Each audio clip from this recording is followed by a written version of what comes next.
الحمد لله وكفى وسلام على عباده الذين اصطفى أما بعد أعوذ بالله من الشيطان الرجيم بسم الله الرحمن الرحيم إن الله لا يغير ما بقوم حتى يغيروا ما بأنفسهم وَإِذَا أَرَادَ اللَّهُ سُوءًا فَلَا مَرَدَّ لَهُ إلى آخر الآية۔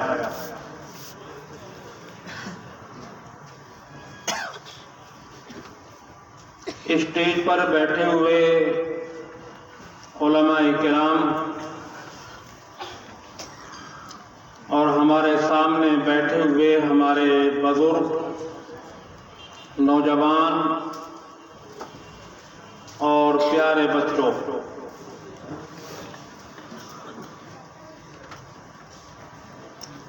بڑا اچھا لگ رہا ہے، بڑا اچھا سما ہے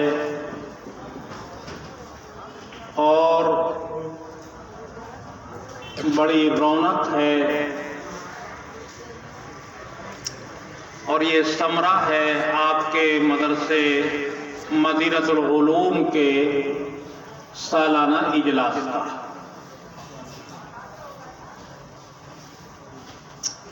آپ کے اس مدرسے میں ہمیشہ یہ آنا ہوتا ہے، لیکن میں آپ حضرات کو، سہنے والوں کو مبارکباد دیتا ہوں کہ آپ نے اپنے ادارے کو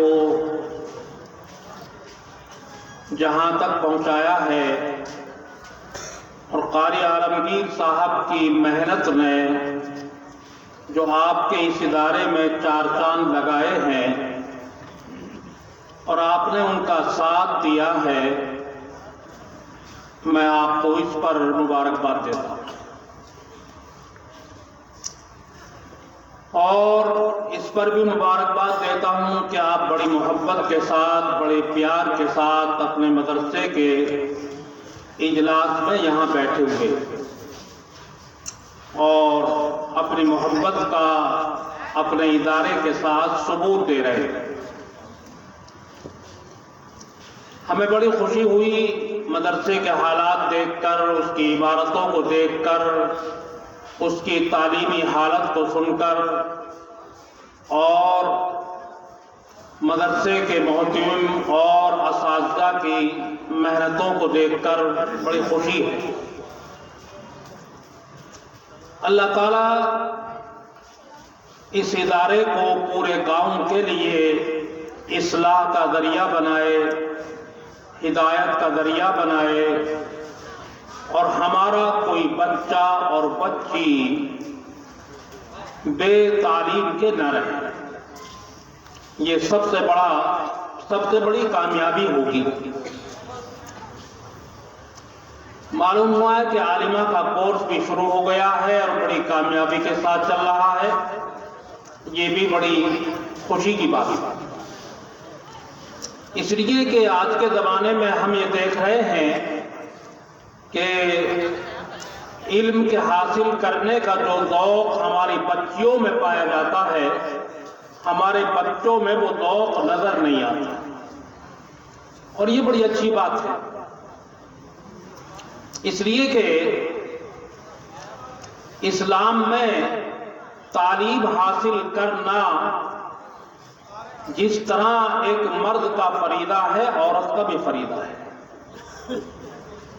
جناب رسول اللہ صلی اللہ علیہ وسلم نے ارشاد فرمایا ہے، طلب العلم فریضۃ علی کل مسلم، کہ علم کا حاصل کرنا ہر مسلمان پر فرض ہے، چاہے وہ مرد ہو یا عورت۔ اور ہم اس بات پر فخر کرتے ہیں، اور یہ بات ہمارے لیے اپنے سر کو اونچا اٹھانے کی ہے کہ دنیا میں جتنے مذاہب ہیں، اگر ان تمام مظاہر کا مطالعہ کیا جائے، دیکھا جائے، تو تعلیم کی جو دعوت اور تعلیم کی جو اہمیت اسلام نے آ کر بتائی ہے پوری دنیا کو، وہ دنیا کے کسی اور مذہب میں نہیں بتائی۔ اور حقیقت یہ ہے، اگر آپ اپنے مذہب کی شروعات کو دیکھیں، اسلام کی ابتدا کو دیکھیں، تو سورہ اقرا کو پڑھیے، جس کی پہلی آیتوں سے اسلام کو شروع کیا گیا اور جناب رسول اللہ صلی اللہ علیہ وسلم کو نبی بنایا گیا۔ لیکن نبوت کے لیے سب سے پہلی بات آپ کو یہی بتائی گئی کہ اے نبی، دنیا میں آپ کا کام پڑھنے اور پڑھانے کا ہوگا۔ آپ کو نبی اس لیے بنایا جا رہا ہے کہ آپ دنیا سے جہالت کا خاتمہ کریں گے۔ آپ کو نبوت اس لیے دی جا رہی ہے کہ آپ علم کو عام کریں گے۔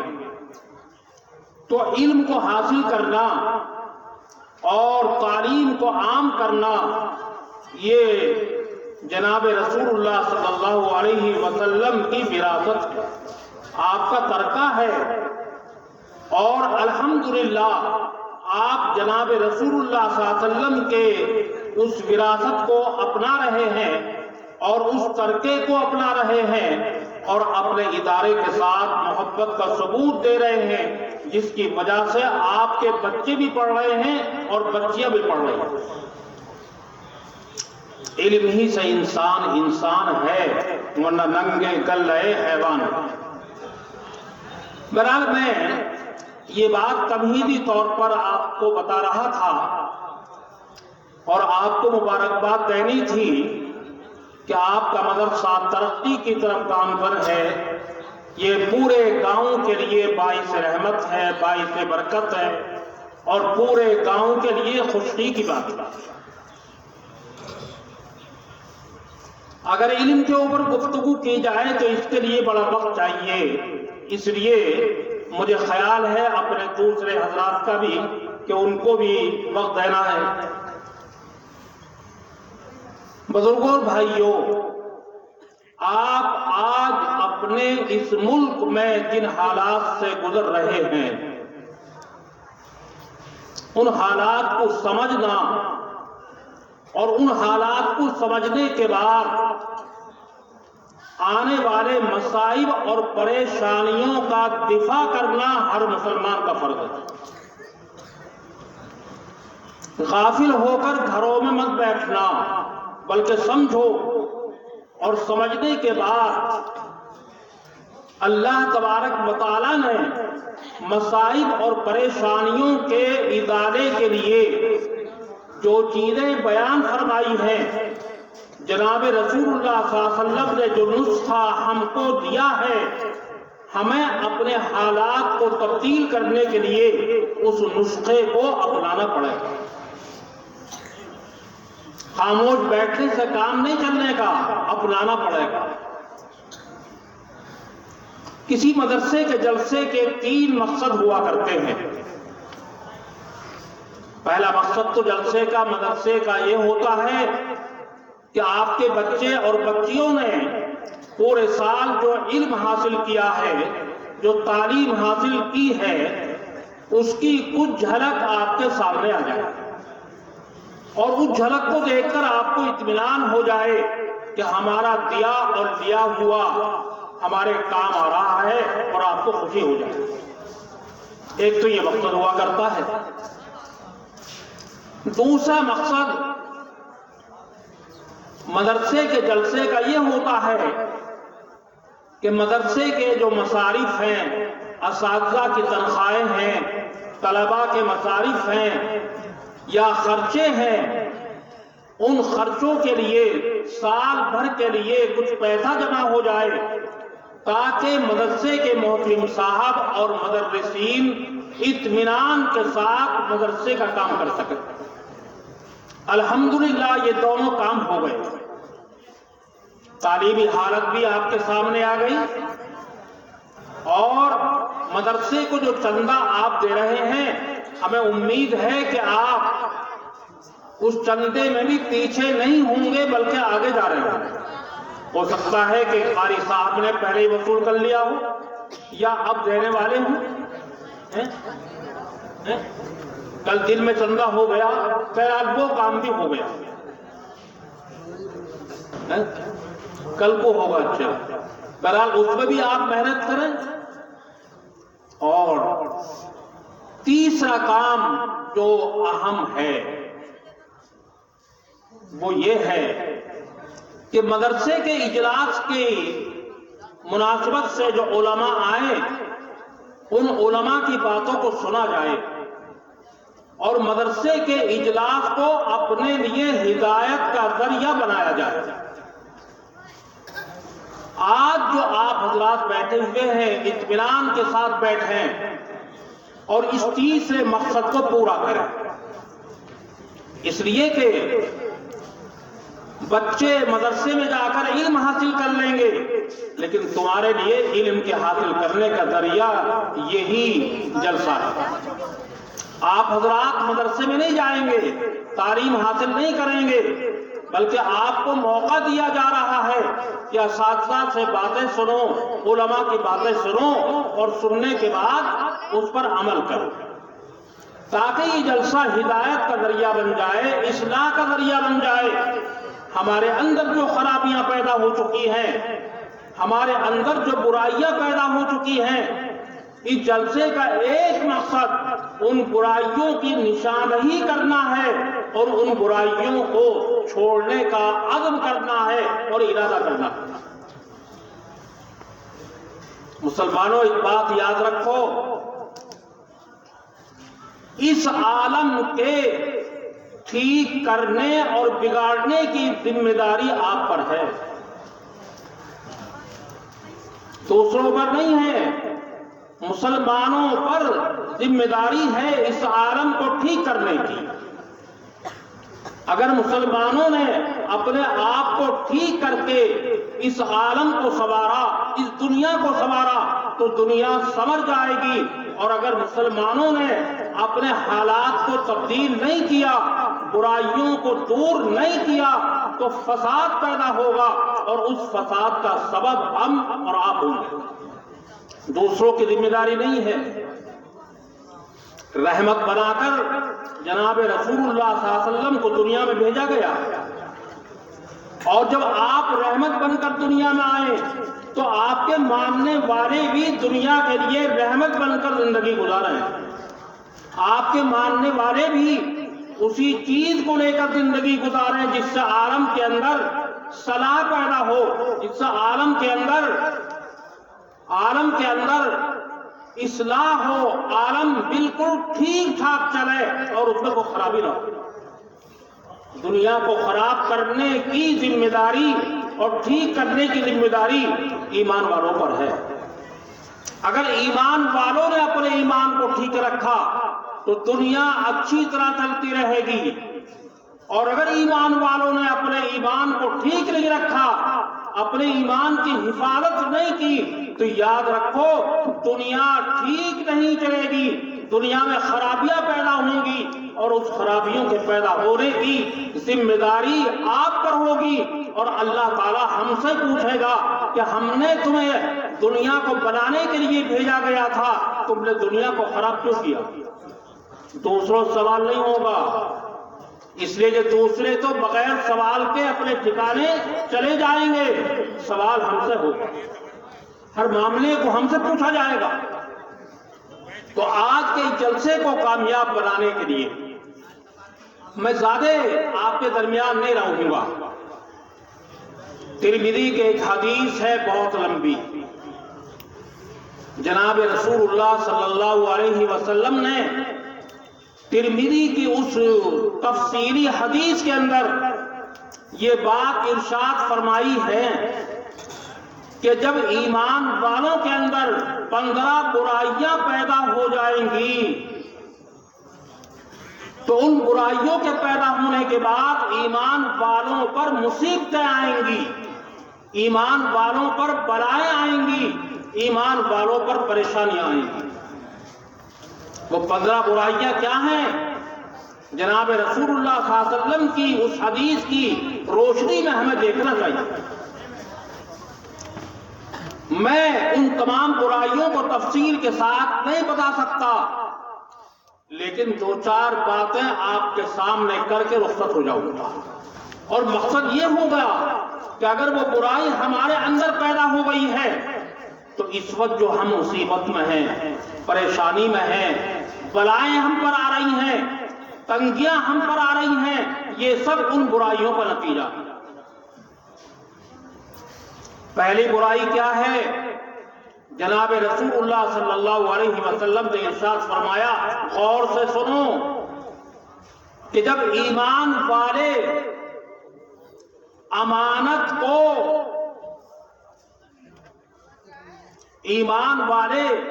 امانت کو لوٹا ہوا مال سمجھنے لگیں گے تو ایمان والوں پر اوپر سے بھی مصیبتیں آئیں گی، نیچے سے بھی آئیں گی، دائیں طرف سے بھی آئیں گی، بائیں طرف سے بھی آئیں گی۔ امانت کیا ہے؟ امانت سب سے بڑی چیز ہے۔ بخاری کے اندر 2 حدیثیں امانت کے بارے میں آئی ہیں۔ پہلی حدیث کا خلاصہ یہ ہے کہ رسول اللہ صلی اللہ علیہ وسلم کے زمانے میں صحابہ کرام کے دلوں کے اندر امانت گڑ گئی تھی، اور اتنی گڑ گئی تھی کہ امانت میں خیانت کا سوال ہی نہیں ہوتا تھا۔ جناب رسول اللہ صلی اللہ علیہ وسلم نے فرمایا کہ ایک وقت ایسا آئے گا کہ امانت دلوں سے نکل جائے گی۔ آج امانت میں خیانت کرنا ایک ایمان والوں کا مشغلہ بن گیا۔ امانت کا کوئی خیال نہیں۔ امانت کا مفہوم بڑا وسیع ہے۔ اللہ نے ارشاد فرمایا ہے، ان اللہ یأمرکم ان تؤدوا الامانات الی اہلہا، کہ اللہ نے تم کو حکم دیا ہے کہ امانتوں کو ان کے حقداروں تک پہنچاؤ۔ ایک امانت تو یہ ہے کہ آپ کے پاس کوئی آدمی 1000 روپے رکھ گیا، اگر آپ نے 1000 روپے لے لیے تو آپ کا فریضہ ہے کہ 1000 روپے کو وقت کے اندر جب بھی وہ لینے والا آ جائے فوراً ادا کر دو۔ یہ بھی امانت ہے۔ اور اگر آپ نے کسی سے قرض لے لیا اور 1000 روپے آپ نے قرض لیے 3 مہینے کے لیے، اور یہ کہا کہ 3 مہینے کے بعد میں آپ کو ادا کر دوں گا، اگر آپ نے ادا کر دیے تو آپ نے امانت کو ادا کر دیا، اور اگر 3 مہینے کے بعد آپ نے ٹال مٹول شروع کر دی تو یہ امانت کا خیانت ہے۔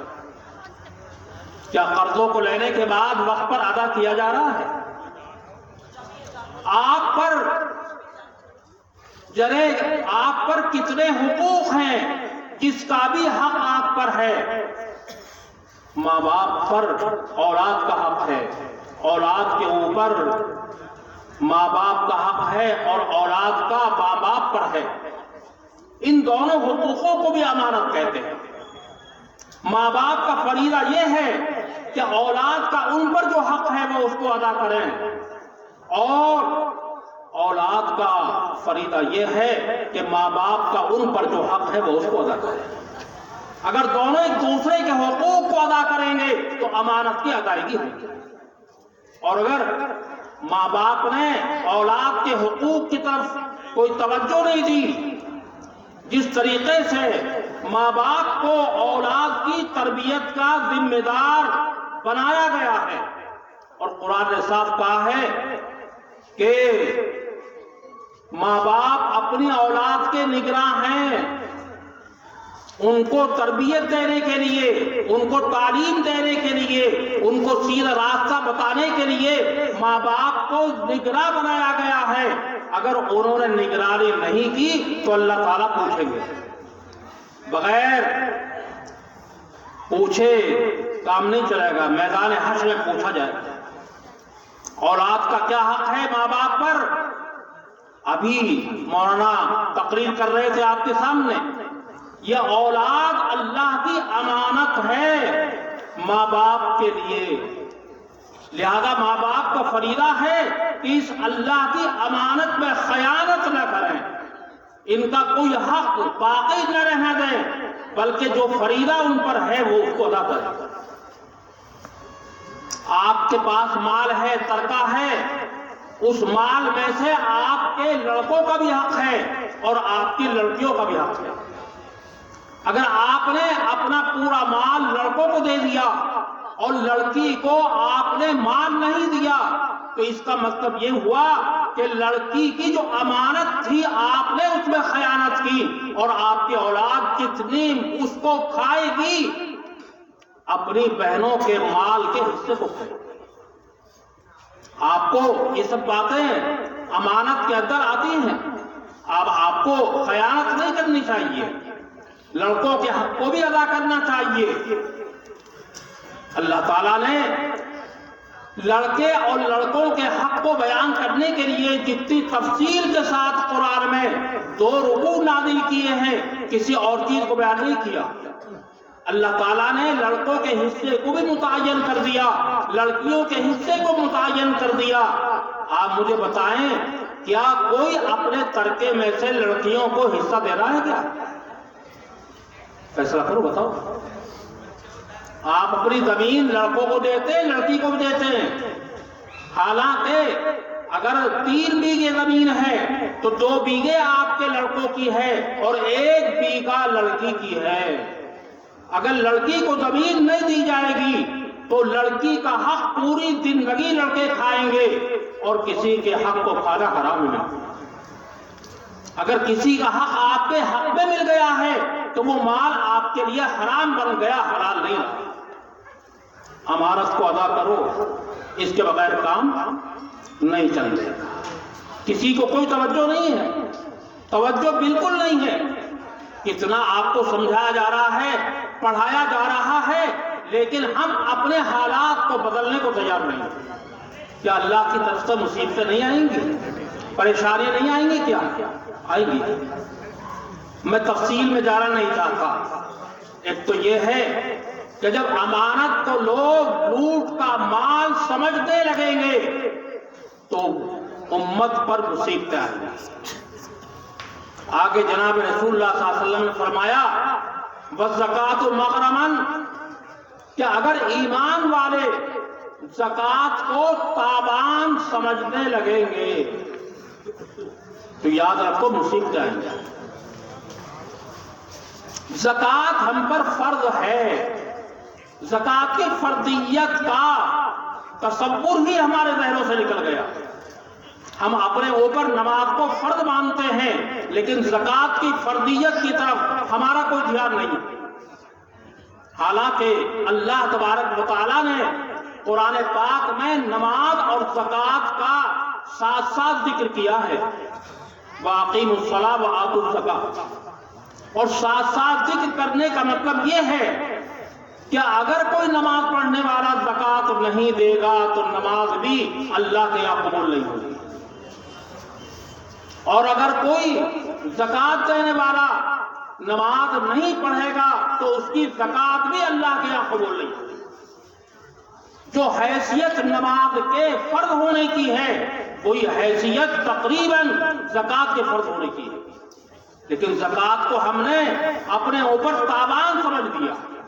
ہمارا ذہن یہ ہے کہ زکوٰۃ تاوان ہے، خوشی کے ساتھ ہم زکوٰۃ ادا نہیں کرتے، حالانکہ زکوٰۃ ادا نہ کرنے کی جو وعیدیں قرآن میں آئی ہیں، نماز نہ پڑھنے کی اتنی وعید نہیں۔ قرآن کھول کے دیکھ رہے تھے، بس میں آگے تفصیل میں جانا نہیں چاہتا۔ تو تیسری برائی یہ ہے اذا اطاع الرجل زوجته وعق امه، کہ جب مرد اپنی بیوی کی فرما برداری کرے گا اور ماں کی نافرمانی کرے گا۔